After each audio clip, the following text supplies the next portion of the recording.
मित्रांनो, आज आपण ट्रक ड्रायव्हरचा एक थरारक अनुभव ऐकणार आहोत. पण अनुभव ऐकण्यापूर्वी तुम्ही हा अनुभव कुठल्या गावातून शहरातून ऐकत आहात ते कमेंटमध्ये सांगायला विसरू नका. चला तर या भयानक अनुभवाला आता सुरुवात करूया. माझं नाव संतोष. मी साताऱ्याच्या एका छोट्या गावात राहतो. खरं तर त्याला गाव म्हणण्यापेक्षा एक वस्ती म्हणावी. गाव घनदाट जंगलांनी आणि उंच टेकड्यांनी वेढलेलं आहे. आमच्या गावात मातीच्या भिंतीची, कौलाच्या छपरांची आणि शेणाच्या सावरलेल्या ओट्यांची घरं आहेत. मी फक्त 7वी पर्यंत शिकलो. त्यानंतर घरची गरिबी, आईवडिलांची जबाबदारी आणि जगण्याचा संघर्ष सुरू झाला. मला शेतीचा तसा अनुभव नव्हता, कारण आमच्याकडे ना शेती होती ना काही. पोट भरण्याचा एकमेव मार्ग म्हणजे मजुरी. मी वेगवेगळी कामं करायचो. कधी दुसऱ्यांच्या शेतात मजुरी करायची, तर कधी शहरात जाऊन मिळेल ते काम करायचं. मी प्लंबिंगचं काम शिकलो होतो, त्यामुळे मी आजूबाजूंच्या गावांमध्ये जाऊन नळ दुरुस्त करायचं काम मिळवायचो. हातावर पोट असल्यामुळे काम मिळालं तर मिळायचं, नाहीतर उपाशी राहावं लागायचं. आयुष्य तसंही कठीणच होतं. पण कोरोना आला आणि अक्षरशः गरिबांची पाठ मोडली. लॉकडाऊन सुरू झालं. गावांमध्ये येण्या जाण्याचे सगळे रस्ते बंद झाले. माझं प्लंबिंगचं काम पूर्णपणे थांबलं. 2-3 दिवस जे होतं ते खाल्लं, पण नंतर अक्षरशः जेवण मागून मागून मला जेवायची वेळ आली होती.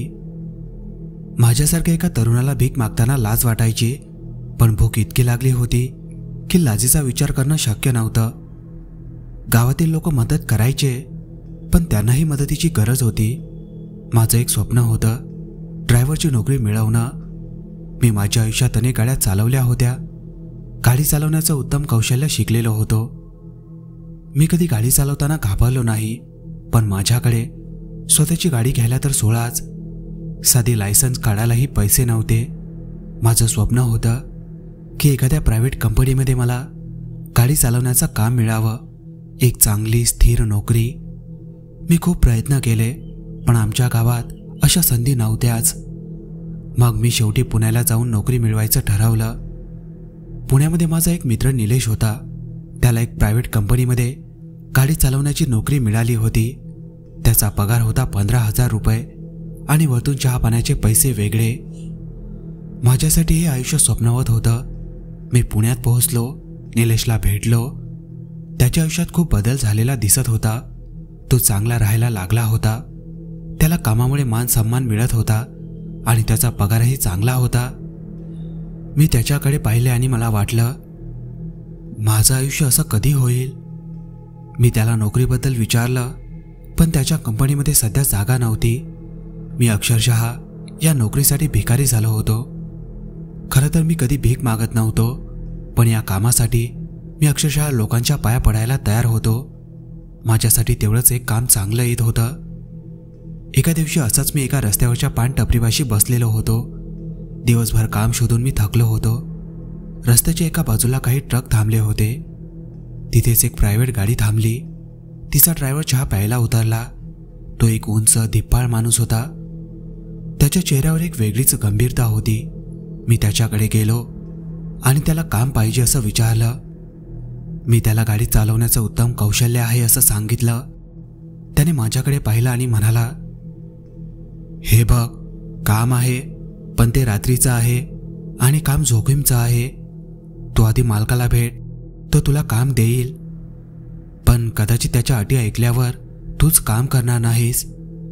मला आश्चर्य वाटलं. अशी काय अटी असतील? मी त्याला विचारलं, तुम्हाला पगार किती मिळतो?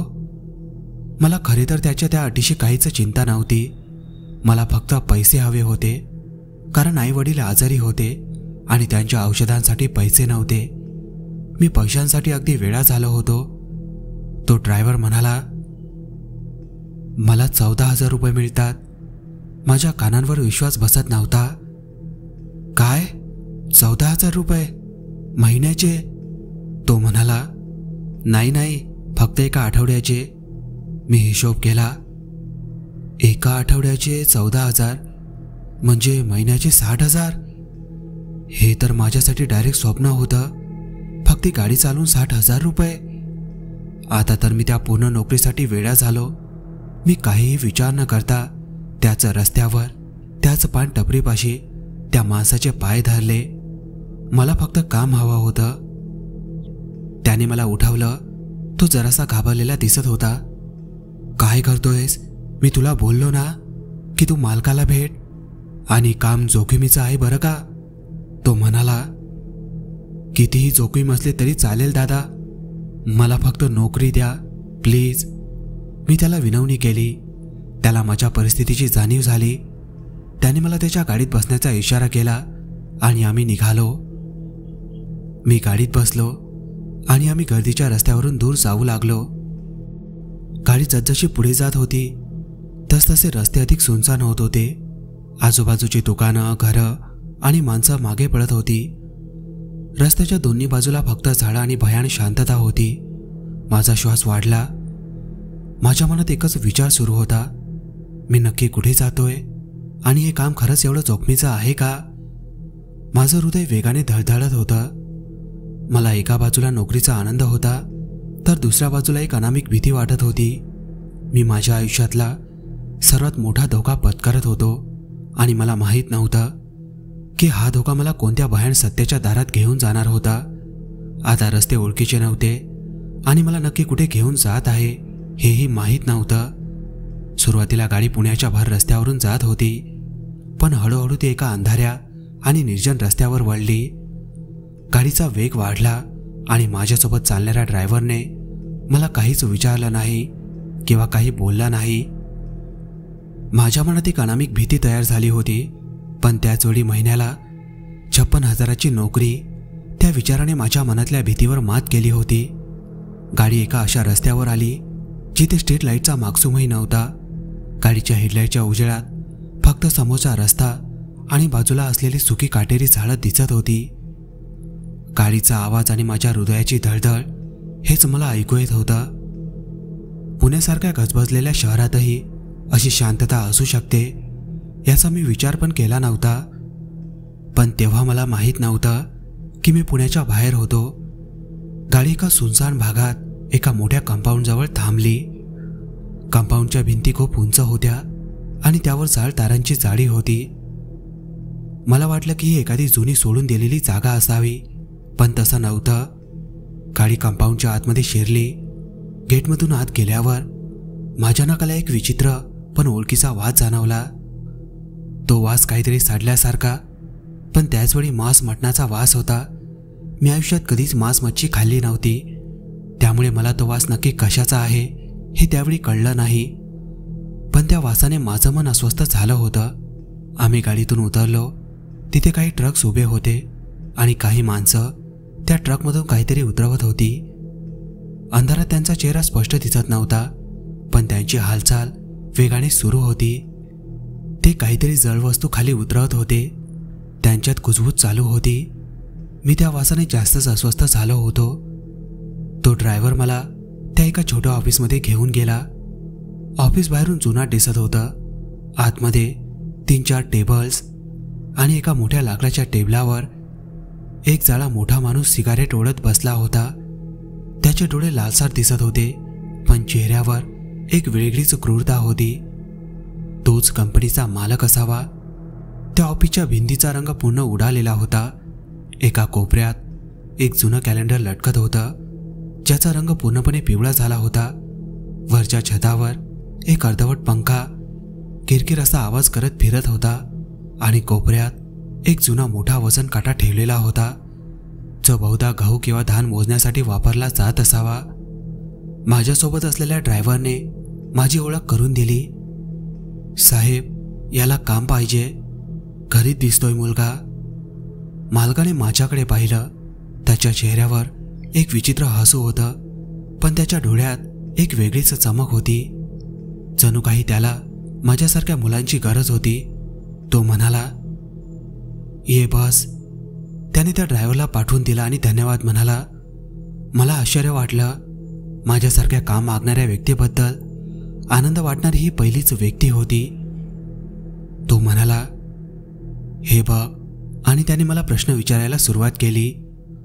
मला वाटलं तो गाडी चालवण्याबद्दल विचारेल, पण त्याने पहिला प्रश्न विचारला, तुझा भूतप्रेतांवर विश्वास आहे का? मी मालकाचा प्रश्न ऐकून चमकलो. माझ्या मनात एक भीतीची लहर आली. मी म्हटलं, नाही साहेब, मी कधीही असं काही पाहिलेलं नाही. माझ्या उत्तराने त्याला समाधान झाल्यासारखं वाटलं. त्याने दुसरा प्रश्न विचारला, सगळ्या अटी मान्य असतील का? आणि रात्रीच्या वेळी कधी गाडी चालवलेली आहे का? मी त्याला जुजबी उत्तर दिलं. मला एकंदरच तिथलं वातावरण भीतीदायक वाटत होतं. त्याचं बोलणं असं होतं जणू काही ते एखादं चुकीचं मोठं काम करत होते. माझ्या डोक्यात विचारांचं वादळ सुरू झालं.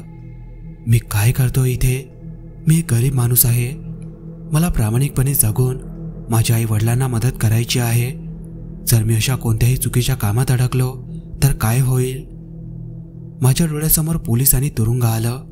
मला वाटलं ही नोकरी मला फक्त अडचणीतच आणेल. शेवटी माझा तोल गेला आणि मी उठून उभा राहिलो. साहेब, माफ करा, मी इल्लीगल काम करणार नाही.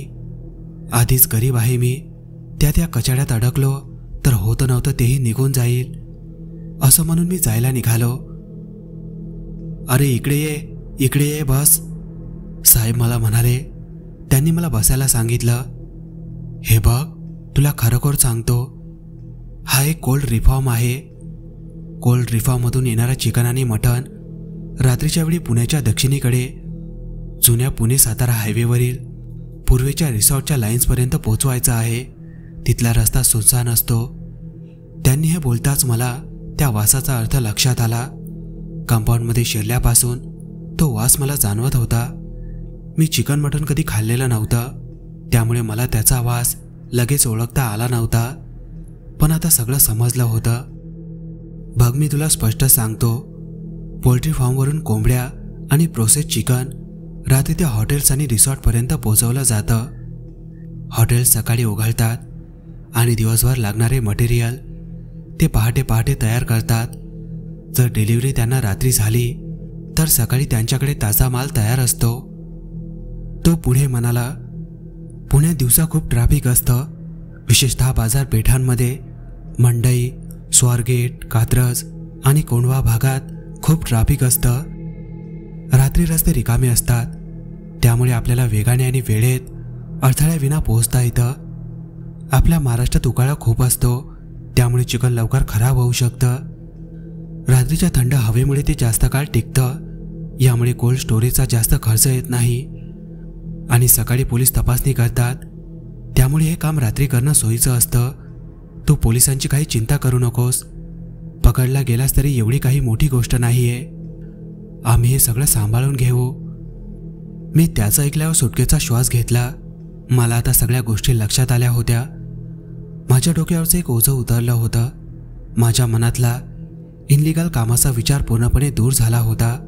ही एक साधी, सोपी आणि थोडीशी जोखमीची नोकरी होती. मी त्याला म्हटलं, साहेब, एवढीशी गोष्ट, मी तयार आहे. माझ्या आनंदाला पारावर उरला नव्हता. माझ्या डोळ्यासमोर आई वडिलांचा चेहरा आला. त्यांची औषधं दिसली, त्यांची गरज दिसली. माझ्या डोक्यात फक्त 56,000 रुपये दिसत होते. मी तयार झालो, पण मला माहीत नव्हतं की ही नोकरी मला कोणत्या भयानक सत्याच्या दारात घेऊन जाणार होती. मला माहीत नव्हतं की भूत प्रेत हा प्रश्न फक्त एक साधा प्रश्न नव्हता, तो एका मोठ्या भयानक सत्याची सुरुवात होती. माझ्या आयुष्यातील सर्वात मोठा धोका मी पत्करला होता, पण तेव्हा मला ते माहीत नव्हतं. मालकाने माझ्या हातात एक कागदाची यादी दिली आणि गंभीर आवाजात म्हणाला, बघ, ही यादी नीट वाचून घे. हे नियम नीट लक्षात ठेव. यातील प्रत्येक नियमामागे एक कारण आहे. जर हे नियम तू मोडलेस तर याचा परिणाम काय होईल सांगता येत नाही. मी ती यादी घेतली आणि वाचायला सुरुवात केली. रात्रीच्या प्रवासाचे नियम. 1. वेळेचे बंधन.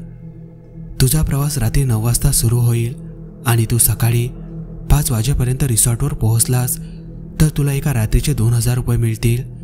पण जर ट्रक बंद पडला आणि तू सकाळी 5 नंतर रिसॉर्टवर पोहोचला तर तुला फक्त दिवसाचे 200 रुपये मिळतील. त्यामुळे रात्रीचे पोहोचणे तुझ्या फायद्याचे आहे. 2. ट्रक थांबवू नकोस. कोणताही अपघात किंवा मदतीसाठी ट्रक थांबवू नकोस. कोणत्याही परिस्थितीत ट्रक थांबवायचा नाही. समोर कितीही मोठा अपघात झाला, कोणी मदतीसाठी हात हलवला, कोणी रडताना दिसलं तरी ट्रक थांबवू नकोस. 3. कुणीही लिफ्ट मागितली तरी ट्रक थांबवू नकोस. ती कितीही रडणारी व्यक्ती असो, कोणतीही बाई असो किंवा एखादं लहान मूल असो, कधीही थांबायचं नाही. 4. ट्रक बंद पडल्यावर काय करशील? जर ट्रक बंद पडला तर सकाळ होण्याची वाट बघ. गाडी दुरुस्त करण्यासाठी फोन कर. कोणी मदतीला आलं तर ठीक, नाहीतर सकाळपर्यंत ट्रक चालू होण्याची वाट बघ.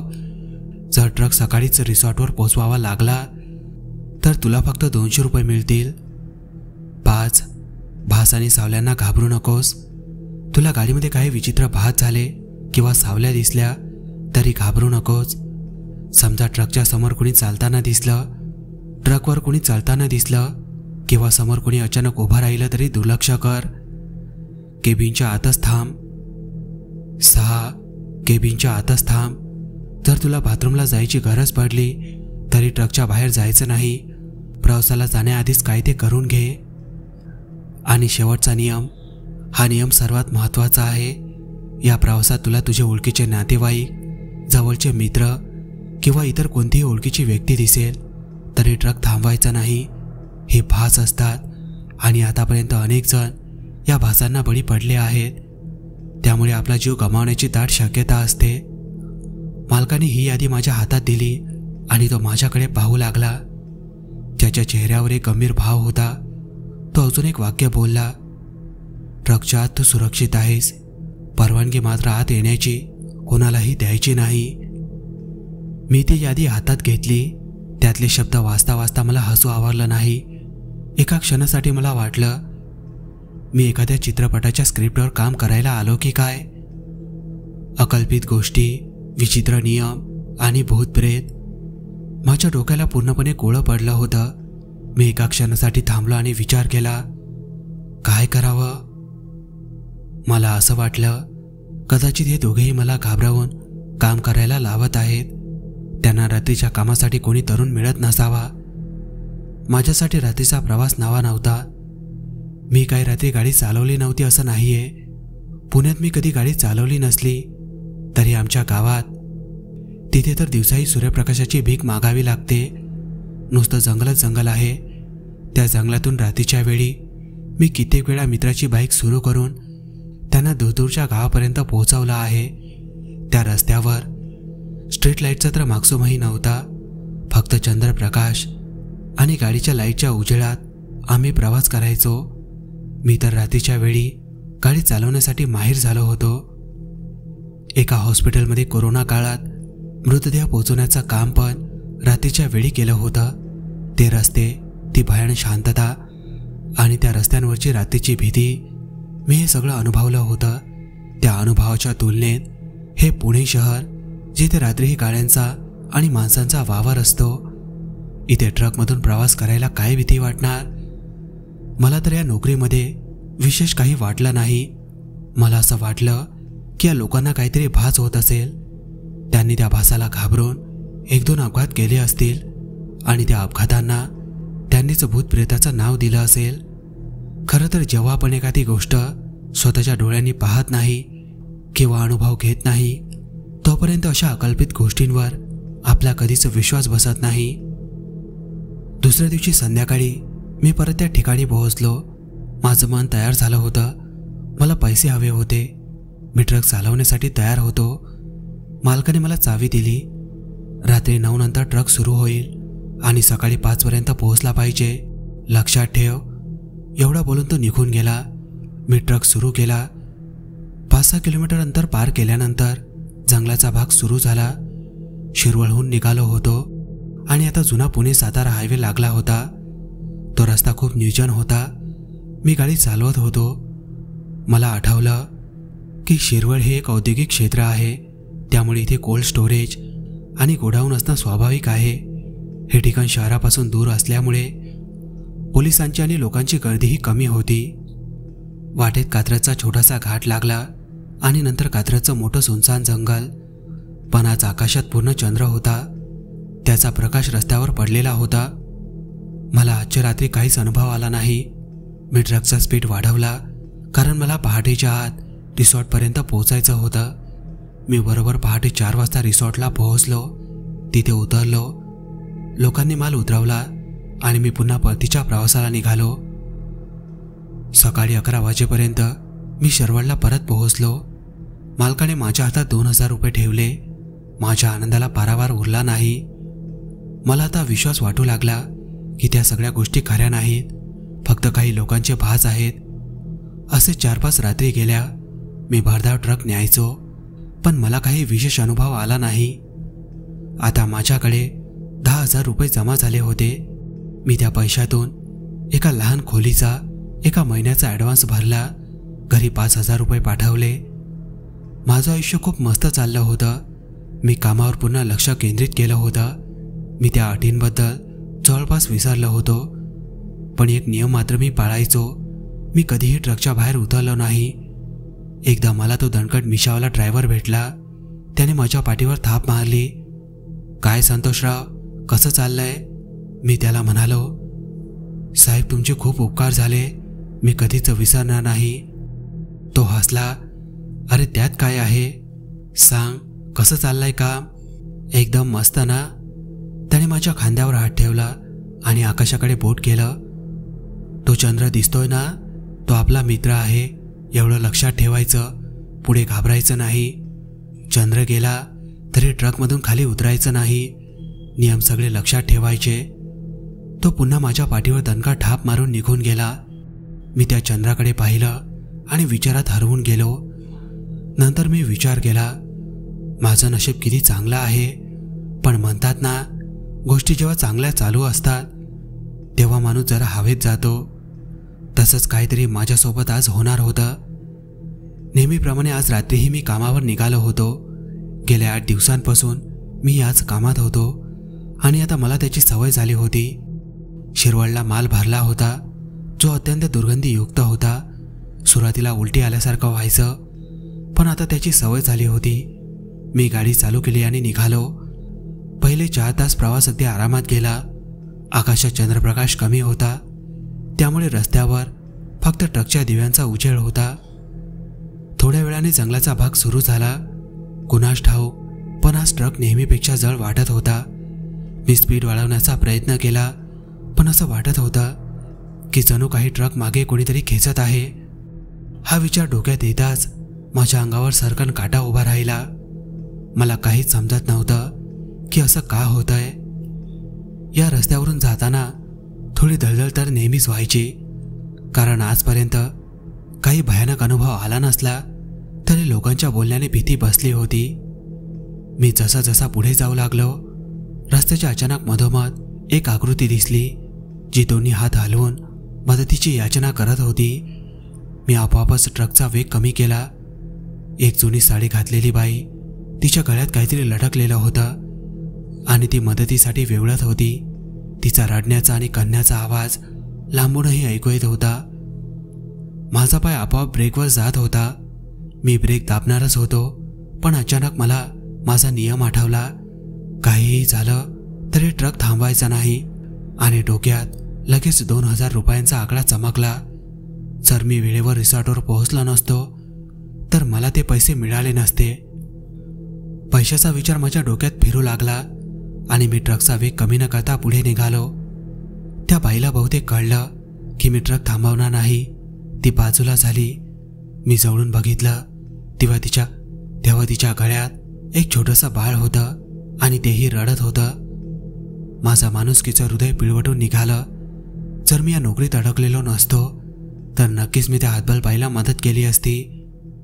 मला त्या बाळाची जास्त दया येत होती. या जंगलात कुठला प्राणी त्यांना खाऊन टाकेल असा विचार माझ्या मनात आला. मी एक सुस्कारा सोडला, स्वतःवर ताबा ठेवला आणि ट्रक पुढे नेला. पण आता मला स्पीड वाढवावासा वाटतच नव्हता. 80च्या स्पीडने चाललेला ट्रक 40 पर्यंत खाली आला होता. मला आरशात बघण्याचा मोह झाला. तीच माझ्या आयुष्यातली एक मोठी चूक ठरणार होती. मी आरशात बघितलं आणि जे दिसायला नको होतं तेच दिसलं. ती बाई माझ्या ट्रकच्या मागे धावत येत होती आणि तिच्या धावण्याच्या लांब लांब टांगा पाहून माझ्या अंगाचा थरकाप झाला. तिचा चेहरा भयानक झाला होता. पण अजून एका गोष्टीकडे पाहून माझ्या हाताला थरकाप सुटला. तिच्या गळ्यातील झोळी रिकामी होती आणि तिच्या शेजारी ते छोटंसं बाळ तिच्यापेक्षाही वेगाने धावत होतं. त्याच्या डोळ्यात आग होती, त्याच्या चेहऱ्यावर राग होता. माझे हात स्टेअरिंगवर थरथरायला लागले. ड्रायव्हरच्या सवयीने माझा पाय एक्सेलेटरवर पडला. ट्रकचा स्पीड आता वाढला होता, तरीही ते दोघे तितक्याच वेगाने धावत होते. ते दृश्य पाहून माझ्या सर्वांगाला घाम फुटला. स्टेअरिंग थरथरू लागलं आणि मी कधी रस्त्यावरून खाली उतरलो हे मला कळलंच नाही. मी ट्रकचा ताबा गमावला होता, पण कुठून तरी माझ्यामध्ये एक अनाकलनीय शक्ती आली. मी पटकन स्टेअरिंग डावीकडे फिरवला. ट्रक उजव्या बाजूच्या झाडाला घासून खरखर असा आवाज करत कसाबसा पुन्हा रस्त्यावर आला. माझ्या शरीरातील प्रत्येक स्नायू ताणला गेला होता. मी खोल श्वास घेतला आणि एक्सेलेटरवर पाय दाबला. आता मागे आरशात बघण्याची माझी हिंमतच होत नव्हती. ट्रक थांबवण्याचा तर प्रश्नच नव्हता. मी सुसाट वेगाने ट्रक पळवला आणि पहाटेच्या 5च्या सुमारास रिसॉर्टच्या भागात पोहोचलो. मी जवळपास धडपडतच ट्रकमधून खाली उतरलो. माल उतरवणारे लोक माझ्याकडे अशा नजरेने बघत होते जणू काही त्यांना या सगळ्यांची सवय होती. जणू काही त्यांना माहीत होतं की हा माल घेऊन येणारा ड्रायव्हर याच अवस्थेत असतो. त्यांच्या नजरा पाहून मला सर्वात जास्त विचित्र वाटत होतं. मी 2 तास तिथेच बसून राहिलो. डोळे मिटून पाणी आणि चहा पिऊन स्वतःला शांत करण्याचा प्रयत्न करत होतो. अखेर 2 तासांनी मी ट्रक काढला आणि शिरवळला परत निघालो.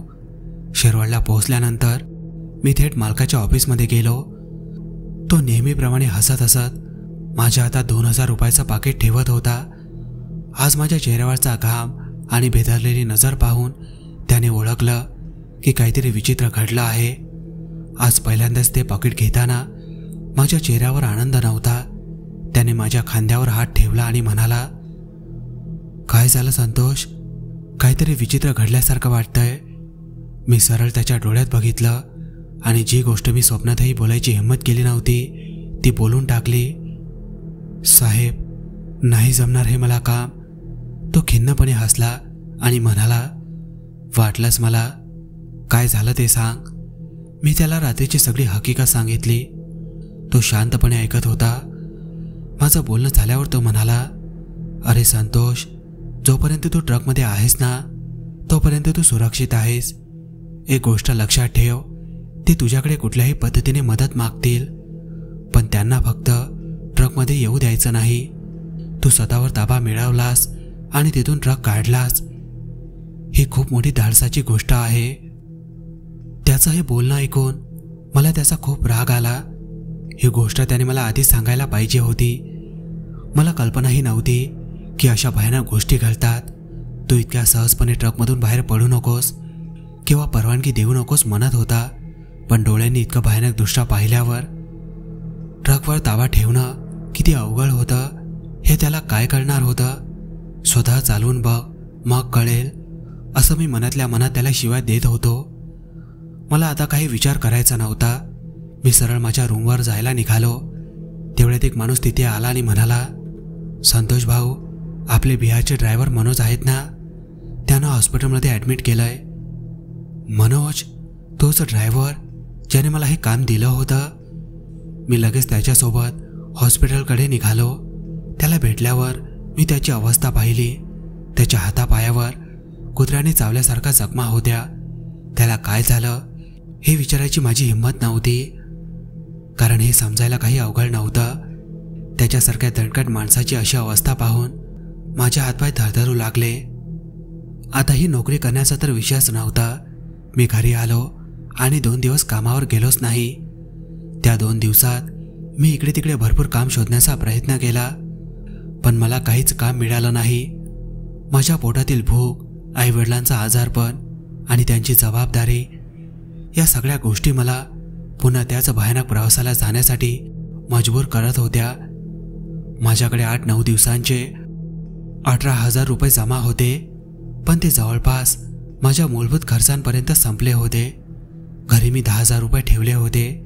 बाकीचे पैसे खोलीचे ॲडव्हान्स आणि माझ्या 2 वेळेच्या जेवणाच्या डब्याचे होते. आता कसे बसे 15 दिवसच माझ्याकडे होते.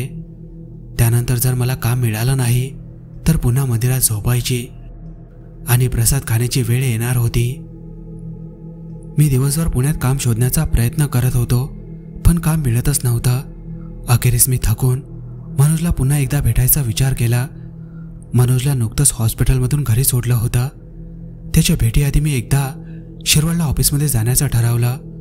पैशाच्या लोभापायी की आणखी कशापायी माझे पाय पुन्हा त्या ऑफिसकडे वळले. जणू काही माझी गरिबी मला मजबूर करत होती. मी तिथे उगाचच घुटमळत होतो तेव्हा तिथे माल भरणारा एक ओळखीचा माणूस माझ्याकडे आला. अरे संतोष भाऊ, काय झालं? 2 दिवस तुम्ही आले नाहीत. माझा उतरलेला चेहरा पाहून त्याने सगळं ओळखलं. त्याने मला परत काही विचारलं नाही, पण तोच बोलायला लागला. भाऊ, जे पण ड्रायव्हर येतात ते फार फार तर एका दिवसात पळून जातात आणि काही पौर्णिमेला जॉईन झाले तर एका आठवड्यात सोडून जातात. काही तर एका रात्रीसुद्धा पळून जातात. तुमचं नशीब होतं म्हणून तुम्ही पौर्णिमेला जॉईन झालात आणि एवढे दिवस काढू शकले. आपल्याकडे जो मनोज ड्रायव्हर आहे तो एका महिन्यापासून काम करतोय. तुमच्या आधी तोच एकटा आहे ज्याने इतके दिवस काम केले आहे. आणि अजून एक सगळ्यात जुना ड्रायव्हर आहे, तो तर इथे 5 वर्ष काम करतोय. मी आश्चर्याने त्याच्याकडे बघितलं. 5 वर्ष? तो म्हणाला, हो साहेब, विजय नावाचे ड्रायव्हर आहेत. ते 5 वर्षापासून इथे काम करतात. मला त्याचं बोलणं ऐकून खूप आश्चर्य वाटलं. मी लगेच मनोजला कॉल केला आणि सांगितलं की मला त्याला भेटायचं आहे. मी त्याच्या फ्लॅटवर गेलो. तो एक रूम किचनचा फ्लॅट असला तरी चांगला प्रशस्त होता. त्याच्या हातापायाला अजून पट्ट्या होत्या आणि तो पूर्णपणे सावरला नव्हता. मी आल्यावर तो म्हणाला, काय झालं संतोष भाऊ, 2 दिवस कामावर गेला नाही असं ऐकलं. मी हसून म्हटलं, तुम्ही तरी कुठे गेला? तो सांगायला लागला, अरे बाबा, हे कामच भलं मोठं धोकादायक आहे. तसा मी खूप तगडा आणि धीराचा आहे. समोर काय बी दिसलं ना तरी मी डायरेक्ट ट्रक अंगावर घालतो. पण त्या रात्री जरा अवघडच झालं होतं. ती अमावस्येची रात्र होती ना साले, तेव्हा जास्त चवताळतात ते माझ्या ओळखीच्याच माणसाचं रूप घेऊन आलं होतं आणि त्यांनी माझा घात केला. तो असं बोलला आणि मला त्याच्या डोळ्यात राग दिसला. मी त्याला परत एकदा विचारलं. तो माझ्याकडे पाहून जरा सावरून बसला. मी तुम्हाला जास्त तर काही सांगू शकत नाही, उगाच घाबरून जाल तुम्ही. जितकं मी कमी बोलीन तेवढंच तुमच्यासाठी चांगलं आहे, हे लक्षात ठेवा. पण एक गोष्ट मात्र सांगतो, ते सगळे नियम लक्षात ठेवा. भाऊ, पहिले मी शेतात मजुरी करायचो. मला 200 रुपये मिळायचे, महिन्याला फक्त 6,000 रुपये, आणि ते पण कबाळ कष्ट करून. पण जसं या नोकरीला लागलो ना, माझ्या जुन्या घराचं काम झालं. ते एकदा नवं करं. माझ्या गावातलं सगळ्यात चांगलं घर माझं आहे. माझ्या दोन्ही पोरांची वर्षभराची शाळेची फी मी एकाच दिवशी भरली. माझं लय चांगलं चाललं होतं आणि ही लय चांगली नोकरी आहे. फक्त काळजावर दगड ठेवून काम करावं लागतं. त्याचं बोलणं झाल्यावर मला वाटलं की तो गरजेपेक्षा जास्त मला बोलला होता आणि याच्यापेक्षा जास्त सांगणं माझ्याच भल्याचं नव्हतं. तो जास्त काही बोलला नव्हताच. मी विचार करत करत माझ्या रूमवर परत आलो. त्याचे विचार माझ्या डोक्यात घुमत होते. जवळपास 8 दिवस झाले होते. कामावर जायची माझी हिंमत होत नव्हती. पण मनोजच्या त्या व्याख्येने मला जरा धीर दिला होता. त्याने कशा प्रकारे त्याचं आयुष्य बदललं होतं. मला तर माझंही आयुष्य बदलण्यासाठी या नोकरीशिवाय दुसरा पर्याय दिसत नव्हता. म्हणून मी ठरवलं की काहीही झालं तरी हे काम करायचं. मलाही माहीत नव्हतं की मला ही नोकरी करण्यासाठी आणखी एक गोष्ट मजबूर करणार होती. कारण मला माझ्या आईचा फोन आला होता. आईने सांगितलं की बाबांचा आजार वाढलाय. त्यांना बऱ्याच सगळ्या टेस्ट करायच्या आहेत. त्यांना पुण्याला आणणं भाग आहे आणि बहुतेक ऑपरेशन करणंही भाग होतं. डॉक्टरांनी अंदाजित खर्च 50,000 सांगितला होता आणि 2 महिन्यात ऑपरेशन करा असं बोलले होते. मला रडू आवरलं नाही. या भयानक नोकरी करण्याशिवाय माझ्याकडे काही पर्याय दिसत नव्हता. मी पुन्हा एकदा शिरवाडला माझ्या मालकाच्या कॅबिनमध्ये होतो. त्याने मला पाहताच त्याच्या चेहऱ्यावर एक मोठं हसू आलं. मला लगेच समजलं की मनोजने काही दिवस दांडी मारल्यामुळे त्यांचं मोठं नुकसान झालं होतं. माल वेळेवर पोहोचत नसल्यामुळे खराब होत होता आणि रिसॉर्टचे मालक तो स्वीकारायला नकार देत होता. मी पुन्हा एकदा हे काम करायला तयार झालो. मनात खूप राग होता स्वतःच्या गरिबीवर आणि मजबुरीवर. मी ठरवलं होतं की आज काहीही झालं तरी ट्रक थांबवणार नाही. मी ट्रकच्या ड्रायव्हिंग सीटवर बसलो आणि सुसाट वेगाने निघालो.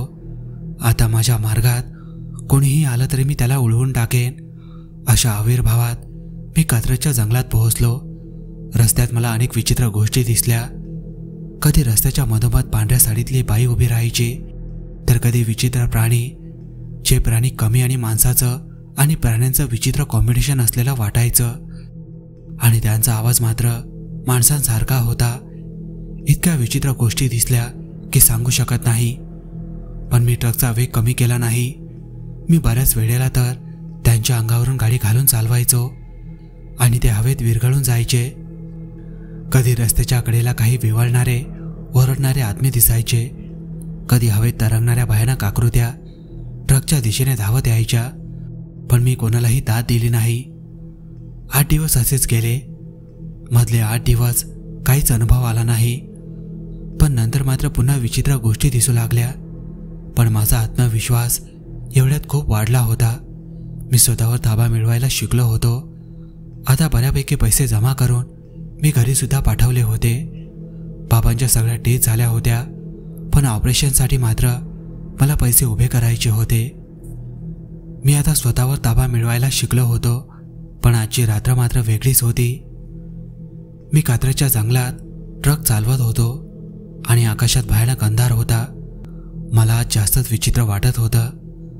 जणू काही मी या गोष्टी जाणू शकत होतो. इतके दिवस काम केल्यामुळे आणि या शक्तीच्या सतत संपर्कात आल्यामुळे मला त्यांच्या अस्तित्वाची जाणीव व्हायला लागली होती. अचानक मला त्या रस्त्याच्या कडेला एक विचित्र दृश्य दिसलं. एक बस होती जिच्यातून धूर येत होता. बहुतेक अपघात झाला होता बसचा. काही लोक खाली उतरले होते. मी ट्रक तर अजिबात थांबवणार नव्हतो, पण मला एक ओळखता येणारी आकृती दिसली.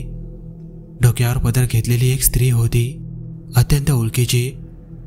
आकृती पाहून माझा पाय हळूहळू ब्रेकवर गेला आणि ट्रकचा स्पीड कधी कमी झाला मला सुद्धा कळलं नाही.